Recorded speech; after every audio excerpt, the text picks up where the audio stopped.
for me if you end up working with me. I know that Detective Oliver and Detective Norgard feel very similarly as I do. So the big thing is we still need to work with our communities. We can't do our job effectively without having that relationship and being able to move forward together. So the department realized that we didn't have enough people in patrol. You know, we were kind of down some bodies, and so we adjusted that. We sent some bodies back from detectives to patrol. We've now staffed our bike squads, which is hugely just such a great relief because I actually am like, hey, I've got this problem, and bikes they go. You know, like we've got each division has a bike squad assigned to them, so they've been kicking butt already, and I love it. Um, so also with that change, so I no longer report to a sergeant who then kind of takes my issues and goes up the chain. I now report directly to our division commanders. So it's the same for all of us. We all report directly to our division commanders, which is great because we can just have an issue and just go and start brainstorming with them right then and there. And they're very invested in having a successful future. We don't want to try and do the same thing we've been doing for the last years and years and expect different results because that's literally the definition of insanity. So it's important that our division commanders are with us in the moment as we're brainstorming for solutions. And what that also means is they have a direct say over their patrol resources, over their bike resources. They have a lot of control over like gangs and narcs and vice. So really it basically gets them invested and involved in the actual process of working on the issues. So anything that you guys have, talk to us, open and honest communication. We'll take those things and we go to our leadership and we develop plans. And so obviously we've all taken over some more areas than we're used to. So it'll take some adjusting. So I ask that you kind of bear with us. I have 3 districts. The other detectives have 2. So we're still learning to get all the kinks worked out. There's a lot of meetings and trying to fit them all in the calendars has been interesting because there's more meetings that pop up out of nowhere, and I'm like, I didn't even know about this one. But we anticipate success, and the biggest part of that it comes from you guys working with us. I hope that that kind of explained it okay. Does anyone have questions, concerns, comments? I'd love to be able to chat with you guys.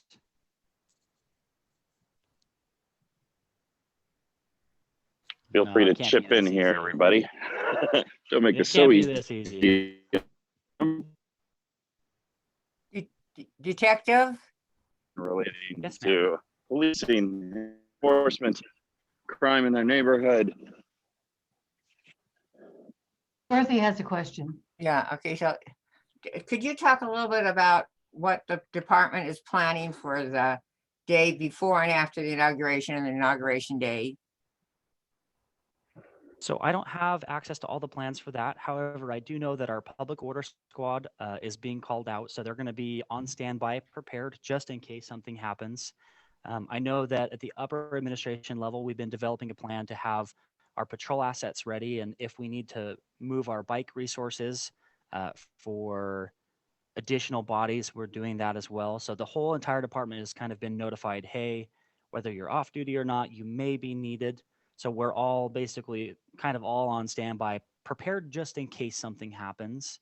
As far as the specific plan of how we're organizing the bodies, where we're staging people, things like that, I don't know those fine details, but I do know that they're very forward thinking with this because we don't want, I mean, we've been dealing with it all summer. You know, we've kind of have been learning as we go.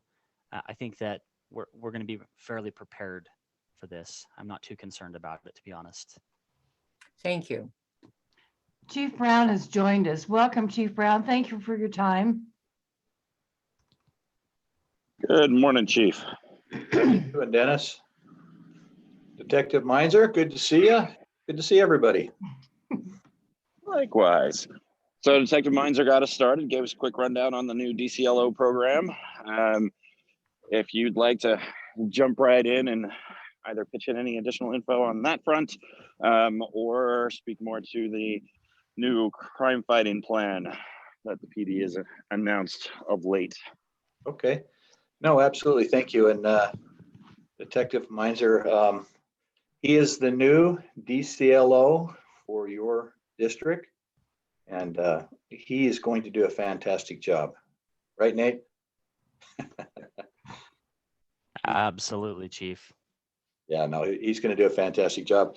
You know, just real quick, some of the thinking about that is that we had this whole CIU unit was sitting within within the Liberty Division, and these officers were trying to address problems all over the city. And I remember I kind of had one of those aha moments when I was over on North Temple and 8th West, and we were talking about the situation over there, and Eldon Oliver was over there. You remember this, Nate? And well, he's been to a lot of those meetings, and Yes, sir. so Eldon and I are talking about different issues and concerns and things that we can help out over there. And I called Captain Beener, who's the division commander over the Pioneer Division, the geographical area in which this problem was occurring, and he had no idea.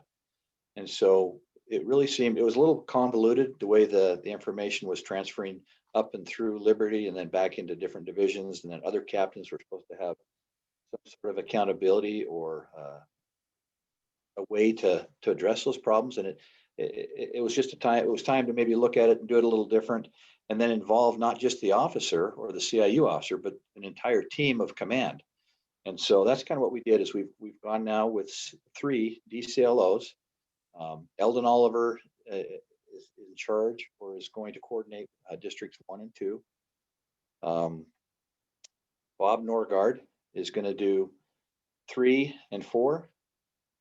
And then Detective Meinzer is going to have 5, 6, and 7. And you may say, well, gosh, you went from 7 to 3. But when you do that, the whole intention is that Detective Meinzer has a whole command staff. He has a sergeant, he has bike officers, he has a lieutenant, and he has a captain. And so we're going to look at problems and issues, much like we always have through our CompStat model. But we're going to be able to give these officers and these captains, make them much more accountable to the problems in their areas, rather than kind of well, I heard that or this, and it just ties them directly into the situation. Did you talk about that at all, Nate? Yes, sir, I did. I kind of explained a bit about how it eliminates that middleman, because it's great, because the division commanders have been working with me already. Day 1, we had meetings already and we're brainstorming together. It was really cool. Yeah. So are there any questions about, we still, Landon, are you on there? Let me look real quick. Yeah. There you are. We still want to come back, and we're going to bring the entire team.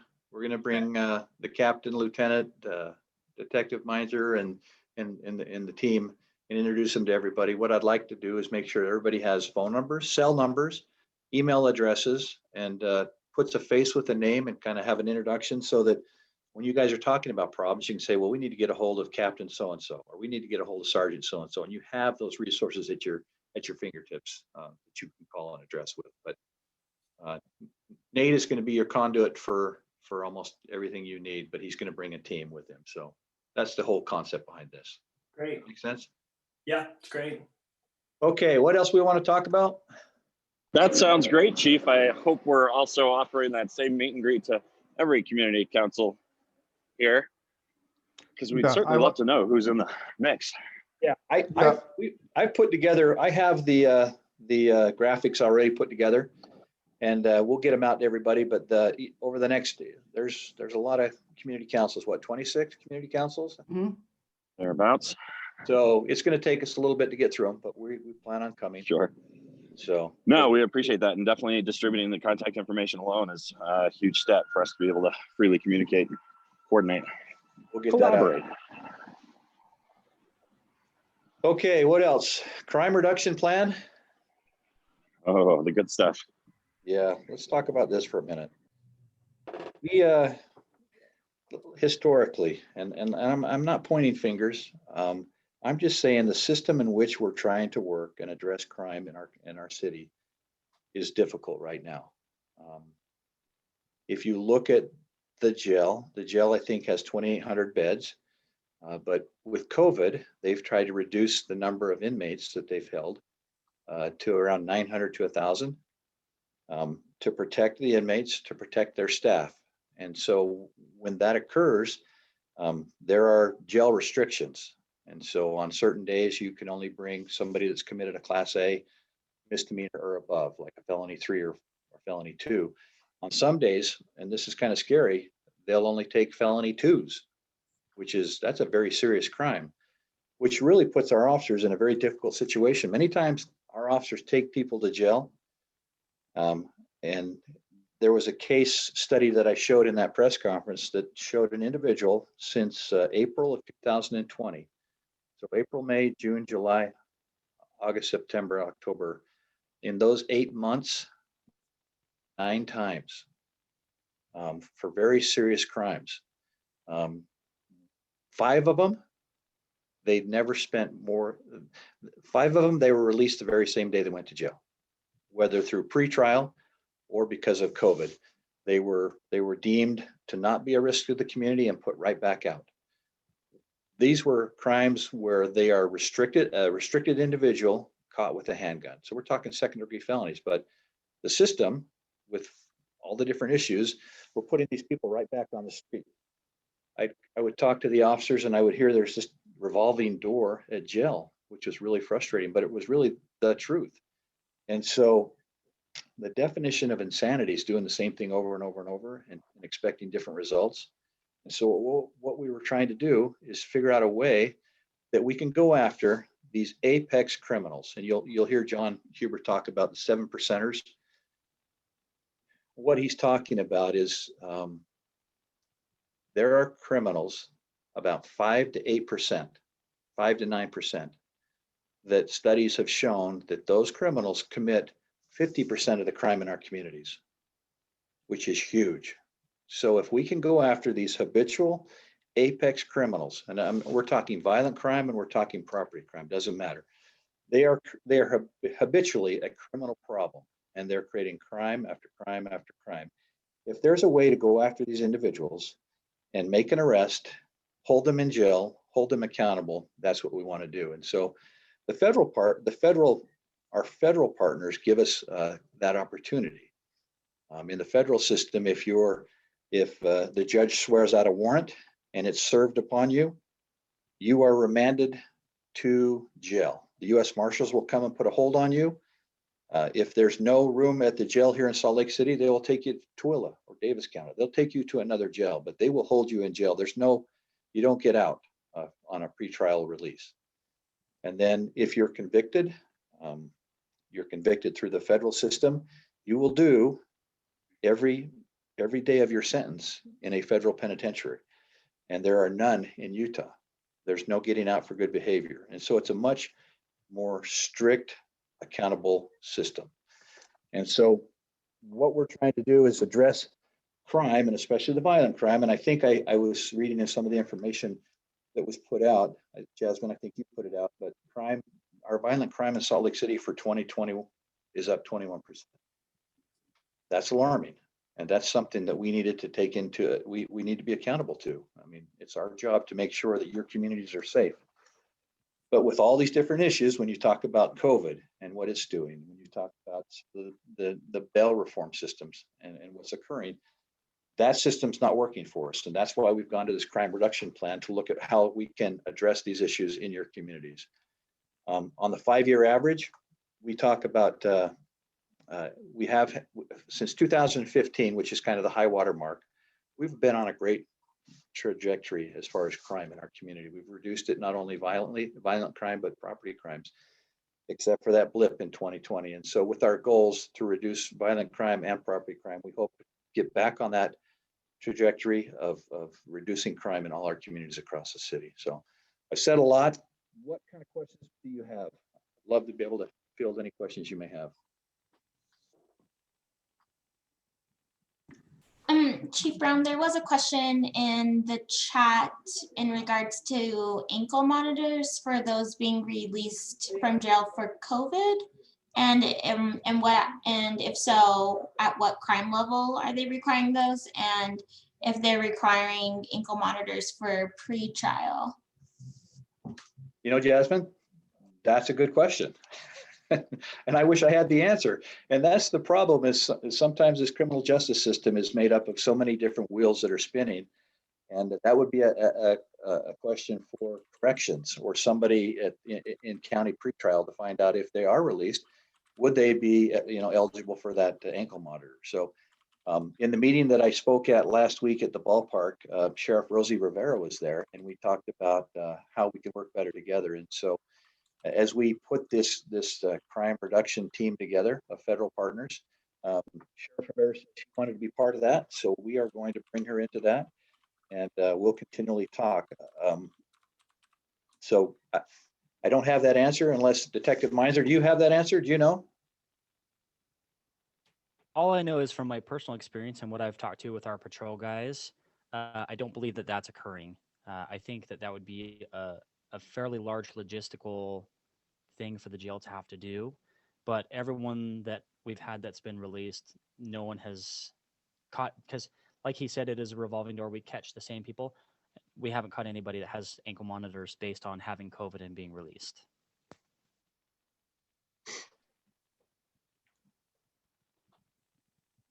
But I can call the jail if you guys would like me. I can call and find out for sure if you'd like. That is, yeah, or we can maybe bring those answers back to you. But the whole intent was, again, that's another piece of the criminal justice system that we need to engage with law enforcement on the front end, so we all know how this whole process is going to work. Other questions? So Chief, this is David Shear. I'm from the Capitol Hill Neighborhood Council. Yeah. I understand the intention. I understand the problem. I'm not sure I heard the details of how you intend to go about implementing this. Well, it's going to be a task force approach. We have officers assigned, I believe, to 5 different task forces. One of them is with the ATF, with our firearms and weapons investigations. We have 3 over at DEA. We have, I know you're making me go through by memory. Is it the Violent Crime Task Force? Anyway, there are 5 officers that are assigned out to these federal task forces, and they investigate different parts of these crimes or different crimes within the federal system. And sometimes when these crimes reach a threshold, they will say, well, this is not just, somebody, this is not a shoplift. This is a serious crime in our community, and we'll raise the bar, so to speak, and we'll bring our federal partners together, and we'll go after them with federal charges. So again, if there really are those 5 to 8%ers out there, those 7%ers that are committing 50% of the crime, if you can focus on them, take them out of our communities, we should see a huge reduction in crime. Now, it's called Project Safe Neighborhood, and you may want to look on the website. There's a lot of information and data about that. Ogden did this over the last 3 years, and what they did is they defined a geographical box. They said, if you're caught in this area, so many square blocks, we're going to go after you federally. And they, over the last 3 years, in working through this program, reduced violent crime in Ogden. They did a great job. When we talked about doing it here in Salt Lake City, we said, well, let's kind of get away from this box area. Let's say if you're in Sugar House, or if you're in Glendale, or wherever you may be, if you're that apex criminal committing these crimes, we're going to go after you using this process in our partnerships. And so that's kind of our mindset. We had a meeting yesterday, the first one, kind of an inaugural meeting, and it was very impressive. In 1 week's time, we have come up with four individuals that we are going to go after federally. And again, it's 4, but this next week may be another 4, and then 4 more. But what happened up in Ogden is that there were individuals, criminals, that they would basically say, don't get caught in the box. You get caught in the box, you're going to go away. You're going to do federal time. And it had a huge impact on people going into that area.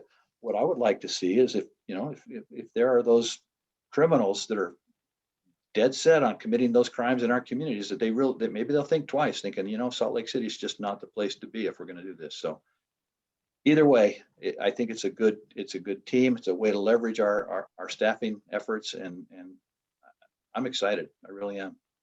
Thank you very much. Amy Hawkins? Amy Hawkins had a question. Can you read it, Jasmine? Oh, sorry, certainly. I'm sorry, I'm between meetings here. Hi, Chief Brown. Nice to see you. Could Hi, you Amy. tell us whether the mothballed wing or section of the Oxbow jail has been opened due to the distancing demands of COVID? I feel like we've heard consistently for years that that area of the Oxbow jail, or all of the Oxbow jail, I'm sorry, I'm unclear on this, it has been sitting empty. But at last week's ballpark meeting, I thought I heard Sheriff Rivera suggest otherwise. It'd be really helpful to clear that up for us. Yeah, Amy, I wish I had that answer. I heard those very same things. I think there's 3 pods out at Oxbow, and one of which they may be using. I'm not sure, but that could be a question that we could follow up with Sheriff Rivera. I think that'd be helpful because that's you know, I've even heard the mayor say this in the past couple of weeks, and it'd be really helpful for us to understand what's going on and have a good conversation with our county level folks who supply the budget for jailing in Salt Lake County to understand, are there empty wings or are there not? As a matter of not being able to staff those wings, what's going on? Yeah, You know, I think the sheriff said that staffing was an issue, but I think she alluded to the fact that her staffing was up. And so now it may just be the money to bring them, to open them. I don't know. Good question though. The one thing about this plan and program is that we, the mayor, myself, U.S. Attorney Huber, Commissioner Jess Anderson with the state, and U.S. Marshals Matthew Harris committed to the community. This wasn't just, we're going to, have a press conference and talk about all these great things. We want to come back quarterly and report back to the community. This is what we have accomplished, and kind of give them some highlights. Maybe there's some things that we can do better, or maybe there are more partnerships we need. So we'll be coming back as a group collectively to talk to the community and let them know what we're doing and what we've achieved. So accountability and transparency. This is Kim Young with the Foothill Sunnyside Community Council. Chief, thanks. And Detective Meisner, look forward to working with you here in District 6. But can you tell us just some basics, or at least me, how many police officers do we have? How many are working in the day? How many are working in the night? What percentage of them are in District 6 at any given time? Just some basics here for me. I'm kind of new to the community council leadership, and that would be helpful for me just to have a basic understanding of how this all works. Yeah, Kim, good question. And I'll kind of go at the top level, and then Detective Meiser, if you'll kind of talk about what might be in the different districts or the beats. But we found ourselves, 2020 has been a difficult year, to say the least. It's been hard for law enforcement. Our resources have been stretched thinner than I've ever seen. If you look at COVID, officers that have been out on quarantine, on different leaves that we've, military leave, personal leave, parental leave, different things like that. We've had a lot of officers out on leave. In the course of 2020, we have had 270 civil unrest, protests, or whatever they may be, situations where we've had to dedicate staff, free speech events. Not all of them were civil unrest, but where we've dedicated a lot of staff to. And so our resources were stretched very, very thin. We've had a lot of resignations and a lot of retirements. And so we recently have gone back and looked at our staffing levels in the patrol, because if we can't answer those calls, your calls for service, if somebody calls 911, you want a cop to show up, and it's our job and our responsibility to do that. So we've looked at patrol, and we found out that we were short. We were short the officers that we need to meet that need. So we put back just recently, we graduated a class in November of 18 officers. We put them into patrol. We have gone through the department, and we've reassigned resources from different units back to patrol. So last Sunday was the first day back, but we put 38 officers back into patrol to bring our numbers up to about 200. That's not enough, but it's where we're at right now. It does fill up the beats, and hopefully it'll give us a better response to 911, to other investigations, but more importantly, to give us some proactive time to work with the community that we have. So that's where we're at right now. Detective, do you have any numbers as far as the rest of Kim's question? Yes, absolutely. So I actually have the roster right here in front of me. So for our daytime for Liberty Division, I have 22 day shift officers that are split between all 7 days. I have 23 officers for the afternoon shift, and then I have 18 officers for the graveyard. That's not including our bike squad that has just recently gotten rolling, and I believe that they're 6 plus a sergeant. Those numbers also don't include our watch commanders and their sergeants. So on top of all those numbers, so the day shift has 3 additional sergeants. Same thing with afternoons and graveyards. And then the watch commanders, there's 1 for each shift specifically for Liberty itself. And so what the detective's talking about is Liberty is 5, 6, and 7 basically, but there's another complement of day shift officers, afternoon officers, and graveyard officers in the central division as well. And there is bleed over. We don't just say you've got to stay in your area. We like people to stay in their beat, but if there's a need, those officers will go wherever they can to support, whatever call or emergency may be going on. And then there's a pioneer division. So there's 3 divisions staffed equally across the city during those different shifts. Chief, may I interrupt? This is Lieutenant Trost. Yeah, Gary, go, please. I just did the numbers for Deputy Chief Purvis for our Liberty Division, and I'd just like to say hello to everybody. My name's Gary Trost. I'm the Administrative Lieutenant over Liberty Division. I worked Liberty a little bit years ago. I was the District 6 CIU officer years ago, so I think I have a pretty good understanding of Liberty, so it's refreshing to see some of familiar names and faces. Let me kind of tell you where we're at on our Liberty Division staffing. That does not include Central Division, like the chief just said. But we're running about 99 sworn officers in Liberty Division right now, and they are spread out through different staffing needs that we have. We do have a fully staffed bike squad again. Many of you may know that you didn't see him for a little bit, and there's a reason why. There was a couple of people injured. There was a couple of people that were on leave, and a couple left the department. We have fully staffed those. They are very energetic, and they are going already. And I want to tell you people, you good citizens that live down on the kind of, we call it the South Track, the ballpark area, they have already made multiple felony arrests this week. This is their very first week. I will obviously have numbers for a later point. They're going to give me their weekend statistics coming up, hopefully tonight. But I'm here to tell you they are dedicated and committed. They are out there right now as we speak, dealing with an issue. Detective Meinzer visited with you at the very beginning of this conversation about kind of the model that we're hoping will be very successful. And one of those is not only is it accountability, but it's responsiveness. Yeah, there's accountability on my shoulders now that I didn't have a week ago. But more than that is the responsiveness. And that's what we want to try to provide a better result at.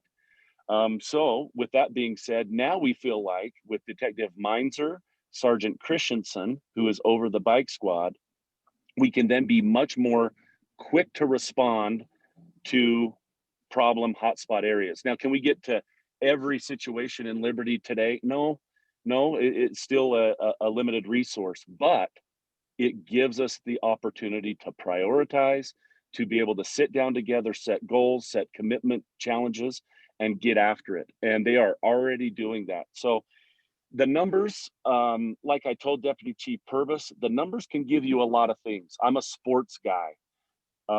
In sports, numbers they can make you look good and they can make you look bad. I am here telling you, within these numbers that we have right now, we are starting to make a change to try to provide resources out in the community quicker and probably more widespread. And that's meaning we're putting those assets back on the street where we need them. We do have our partners in the Central Division and in Pioneer. We have, like Detective Meinzer said, we have platoons of officers that are fully staffed. At this point, we always can, we always want more. This number will not remain the same because there will be things that come up. There will be people still retiring. There'll still be people going on leave. Those are the challenges that us as administrators are trying to work out to make sure that we can continually have coverage. But I did send a pretty detailed personnel for our Liberty Division to Deputy Chief Purvis. I will continue to do that every month, so he's aware of where we're at. He has asked for that. Every division's now going to start doing that. So every division commander will know what they have to have as assets to help you in your communities. I think I chose the best community liaison officer. I'm going to brag a little bit. Detective Meinzer is very, very committed to being successful. I chose very carefully. Myself and Captain Lewis met together and made this decision. He is the captain over the division, and we feel confident that we're moving in the right direction. I'm sure we'll get to meet many of you as we start this process. So I welcome your comments. Detective Meinzer welcomes your comments. Captain Lewis welcomes your comments. And we will all be getting with you. If not in person, we'll get together like we are now. But hopefully it's in person, because that's what we're about. So, Chief, do you have anything you need me to add? No, Lieutenant Trost, I just want to tell you, Gary, thank you. I know Gary's been at this for many, many years. He's doing a fantastic job. And Amy, following the ballpark meeting the other day, when we listened to some of the concerns, a lot of the concerns from your constituents, Gary sent me a text right after and said, "Hey, I'm excited to dig into this. I've got the bike squad, and here's our plan. We're moving forward." And so I'm just telling you, Gary is a go-getter. Gary is not going to let any grass grow under his feet. And so he has a plan, and he's excited. He has the people now. He's got a great bike squad. Detective Meinzer is going to do a fantastic job. Gary is up to any challenge. If you don't know, Gary did play. Gary, I think you played some professional basketball, right?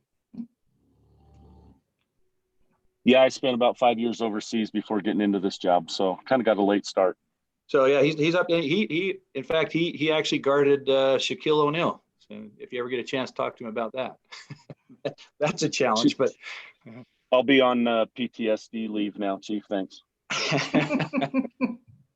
Anyway, Gary is the guy, and you have a great captain, a lieutenant. You have a good team, and so they're out there right now. And what we're trying to do is provide them more assets and more resources through this crime reduction plan by leveraging our federal partners.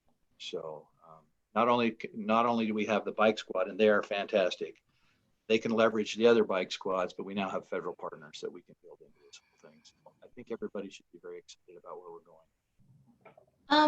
Really quickly, I think Caitlin, she had said she had a question. Caitlin, I know you're on the phone. Did you want to unmute? Thanks, Jasmine. Can you hear me? Yes. Awesome. Hi, Chief Brown. Caitlin from the Liberty Wells Community Council. Sure. As I understand, one of the 3 pillars of Project Safe Neighborhoods is specifically focused on prevention and reentry for long-lasting violence prevention. And I'm curious if you could speak a little bit more if this is actually being focused on. So I've been reading, and Oakland, for instance, identifies 400 people in Oakland, obviously much larger, specifically at risk for further violence. So those being released from prison, or those who had been involved in a recent act of violence, a shooting, a stabbing. And they provide them specific alternative incentives not to engage in further violence. I'm curious to hear, specifically in reference to the corner stop shooting, as I understand from the news reports, there was someone who survived that shooting. can you speak to how the police department approaches violence prevention so that we're incentivizing people not to engage in further violence? For instance, do we have any programs or is this a gap where we are reaching out to people who are involved in recent shootings and who are most at risk to be involved in future ones? Caitlin, that's wow, that is a big question. And I think I really do think you've identified a gap in the criminal justice system. And I'll speak a little bit about what I've experienced over the last several years, but people will go to jail and jail gives us the ability to give somebody a timeout, to maybe stop bad behavior. But within the corrections system, I'm hoping somebody is trying to teach them job skills, addiction issues, mental health. I mean, help with so many things that probably could help these individuals from coming out and be those reoffenders that I think you're speaking about, Caitlin. But I know, and Gary, I think when you were down on, when you were working in Metro, many times when people were released from jail or from the prison corrections, that they were brought right back down to the weekend center where they needed to get their IDs. They were dropped. One day they're in prison. The next day they're brought down to the Rio Grande area. And I'm talking 5 or 6 years ago. This is where you need to get your services, go get your IDs and different things like that. Well, we were really bringing them right back to the demons and the situations that kind of put them in prison. And so I think, like somebody talked about these ankle monitors, there's got to be a better system to give people life skills and to get them back to be productive members of our community. And again, that's not our role. What we try to do, and we kind of catch some of the slack, is that through the CCC, Jessica Water and our social worker program, we try to help people coming out so that they don't fall back into the very same, habits and crime that put them in jail. And again, I think that's another piece of this whole puzzle that's missing. We're really good at arresting people. We arrest a lot of people. We put them in jail thinking that we're going to solve addiction or mental health issues. Well, that's just not the case. We need help. And Caitlin, I'll look into that a little more further, but I'm hoping in this Project Safe Neighborhood that there would be some sort of treatment and help and support for people coming out, because just to release them back into the system again and expecting different results again is that definition of insanity. We've got to do better. The whole system has got to do better. Thanks, Chief Brown. I really appreciate that response. It sounds like this is a big gap. And I'm interested in working more. So in Oakland specifically, the program partners with community-based organizations, churches, family and friends of those engaged in violence, and they help provide a support network that provides a compelling alternative to someone engaging in violence to be part of something. Yep. So I think that's missing in this conversation, and I guess I'm intrigued to hear you say that that's not something that we currently have. So I appreciate the response and look forward to working on that piece of the puzzle. Thank you, Caitlin. Amy, did you want to read your question from the chat box, or do you want me to? Oh, I'd be happy to. And I have to admit, this is a question that I'm stealing from somebody smarter than me. This is not my original idea, but I thought it was a really intelligent question. If the greatest concern in the Salt Lake Police Department right now is due to this reduction in staffing numbers, what effort has been made for the PD or the city to understand why people have left? Would the city or the PD consider hiring an outside third-party professional entity to interview those employees to understand why they've left? If we don't understand why people have left during this time, several of us are concerned that this problem is just going to repeat itself when we go through another stressful time. And I hate to sound as if, I know we use the phrase unprecedented times a lot, but boy, those seem to be coming fast and furious, don't they? And, right. Biomedical professionals like myself talk about how this isn't going to be the first pandemic that we're going to have to address. Don't mean to derail. I'd really like to hear about efforts to understand this problem further so we can support you better as a community. Yeah, no, Amy, great question. And look, 2020, a year like none other. I mean, we can talk till we're blue in the face and to talk about the difficulties that has brought on. I'll tell you what, though, in talking with law enforcement professionals across the country, many have been in this job for 50 years. They've never seen anything like it. It's been extremely hard on law enforcement. COVID, the protests, so many things have impacted staffing. And I spent time on Tuesday night talking to the council. I don't know if anybody had a chance to see that or watch it but we talked about all these different things and the impact it's had on the Salt Lake City Police Department. And I was very excited because at the end of that meeting, the council held a straw poll, and we are now hiring as many officers as we can to fill the vacancies that have been created over the last 8-9 months. So we are going to hire at least 30, maybe more in February, with another class of 25 or 30, whatever we can get towards June or July. That'll help us refill and replenish those officers that we have lost over 2020. So the first thing, Amy, is to get those officers into the system and get them into training, because officers, it takes about 10 months to get a new officer from the academy through FTO and on the street. And so let's get those officers going. And then again, we could talk for hours on this one. There's so many things that we can do to help our officers, the retention, pay, mental health issues, making sure we have a healthy workforce, supported workforce.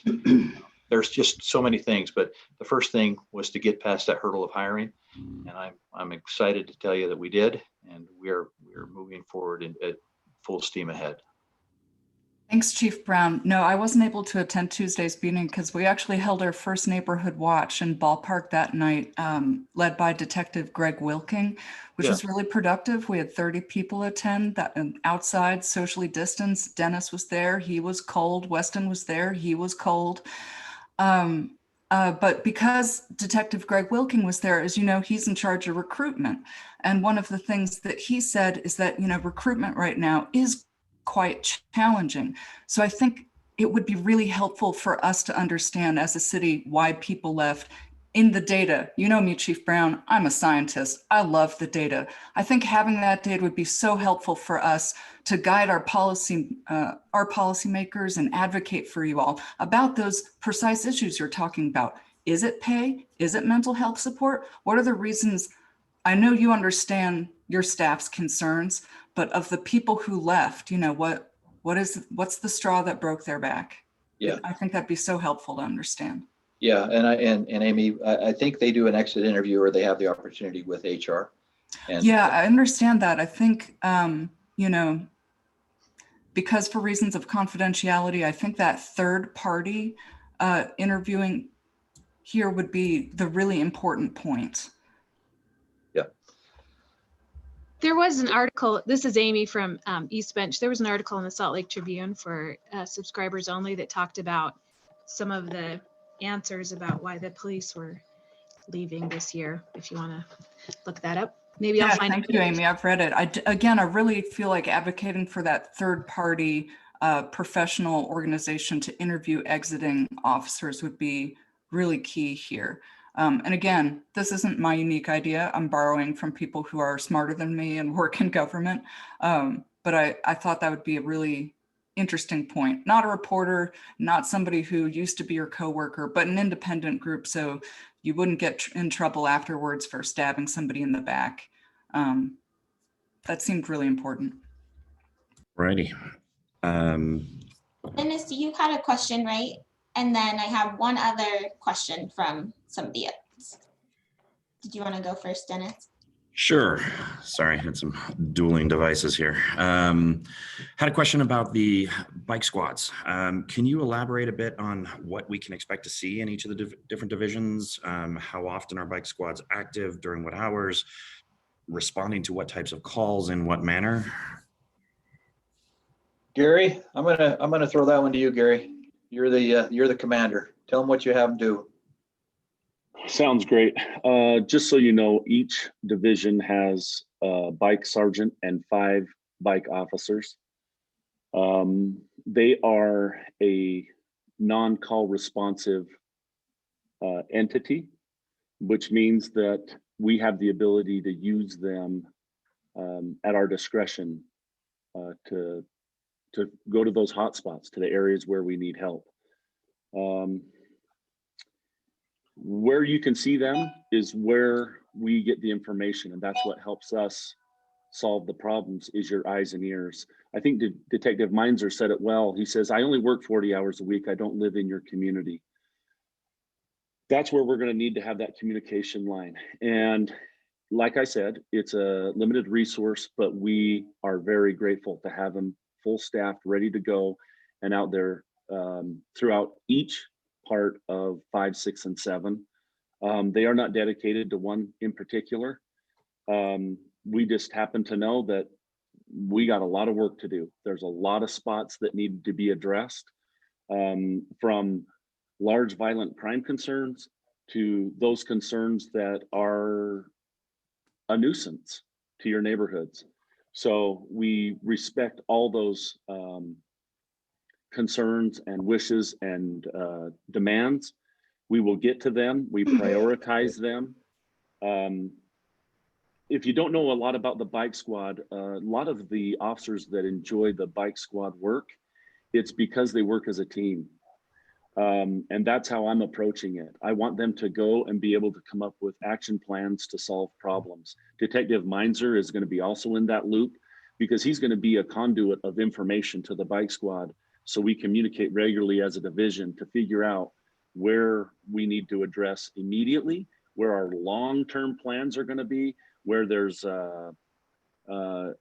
business, other city entities that can help us solve problems. So we're going to work together. The bike squad is, they're the boots on the ground, helping us go right to the problem immediately if need be.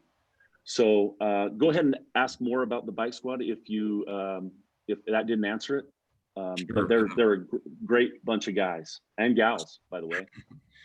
Sounds great. First of all, I want to clarify, you mentioned districts 5, 6, and 7. I assume that's because that's where you're leading. I just want to clarify then that each division, Liberty, Pioneer, and Central, all have their own bike squads now, correct? Oh, yes, sir. Yes, sir. Same model too, with the DCLO and the sergeant with 5. So each division of the 3 patrol divisions have that model. Okay, so we've all got our own different bike squads. And is there a particular shift that they're working that we can expect to see them out on bikes? Yes, thank you. Sorry, that skipped my mind when you said that. So great question, because myself and Captain Lewis had a long chat about what we wanted to do as far as coverage with respect to the other 2 divisions. Just so you know, the end of last trimester, all the bike squads, even though they were depleted, all the bike squads were working an afternoon schedule, meaning 2:30 to 12:30 at night. Captain Lewis and I thought, you know what? Let's give it a shot where we get bike squads, the Liberty bike squad, out at 7 in the morning to 5 at night. And then we have afternoon bike squad in Central. We have a Pioneer bike squad that is afternoons. So we have 2 afternoon bike squads. And then there is a separate bike squad, the Park bike squad, just so you know, a park bike squad that's dedicated to our city parks. But we thought if we really needed to hit a problem, and let's say it's a citywide problem, let's say it's a problem that we need a lot of assets at, our bike squads will be able to transition to help each other. And that's what we're hoping for, is this, not only is it a teamwork within Liberty, but let's say we have an operation that we need to put together to go solve a issue. We might be able to call upon Central and or Pioneer bike squads, adjust times, and get after that problem. They are very flexible. We've asked them to be flexible because not all crime is going to happen between 7 and 5, nor will it only happen between 2:30 and 12:30. But now we feel like we have some more coverage. Does that mean that Liberty Bike Squad can't handle a problem during the day in Central? No, we will help each other out as need be. They are assigned to us. We will really hammer down as much as we can with Liberty, and we are dedicated to our Liberty. But Central may come help us occasionally if we need it. If we need that, if it's an operation that's pretty large, we'll call upon them. And I think all the captains are on board to work together. We're all under the Operations Bureau. And so we want this to be successful citywide. So if there's a big problem up at on 8th West North Temple that needs 10, 12, 20 bike officers, maybe in a day they all adjust their schedule and get after that problem there. I'm not saying that's usual, but that gives us the opportunity at least to have the assets to go solve the problem. Let's say there's a problem in Liberty. Our Liberty administration can call their Central and say, hey, can we use your bike squad for a day or two just to solve this problem? That's something that we haven't been able to do because our numbers have been low. So to answer your question, I think we've tried to extend seeing bike squads all over the city with kind of having a day shift and an afternoon. That's what we have right now. All righty. Thank you very much.